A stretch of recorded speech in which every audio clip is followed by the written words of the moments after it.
Bonjour, je suis Donatien Oro, juriste consultant, ingénieur pédagogique multimédia.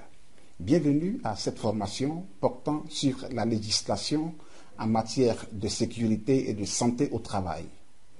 Le savez-vous, la Constitution de l'Organisation internationale du travail établit le principe selon lequel les travailleurs doivent être protégés contre les maladies en général et en particulier contre les maladies professionnelles et les accidents de travail.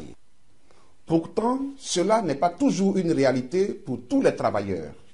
D'après les estimations mondiales les plus récentes dont dispose le Bureau international du travail, plus de 2,78 millions de décès d'origine professionnelle, dont 2,4 millions liés à des maladies professionnelles, sont enregistrés chaque année.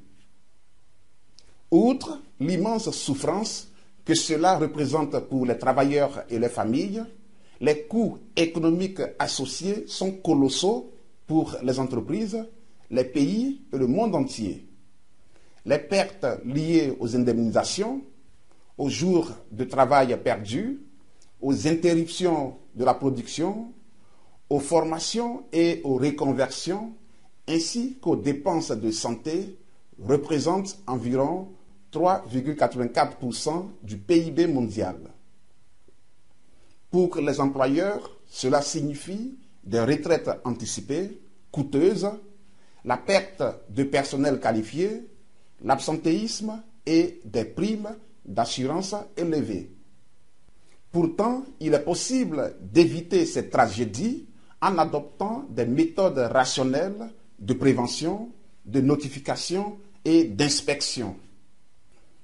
Dans le cadre de ce cours consacré à la législation en matière de sécurité et de santé au travail, je vous invite à découvrir les dispositifs prévus par ces normes internationales et par les législations nationales.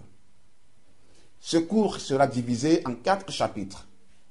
Le premier chapitre, intitulé Introduction générale, sera consacré à la définition de la santé et de la sécurité au travail d'une part, et à la détermination des normes internationales et nationales qui régissent la santé et la sécurité d'autre part.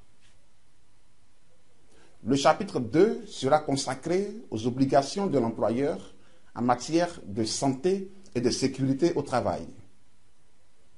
Le troisième chapitre portera sur les droits et obligations du salarié en matière de sécurité et de santé au travail. Enfin, le quatrième et dernier chapitre sera consacré aux instances de protection de la santé et de la sécurité au travail.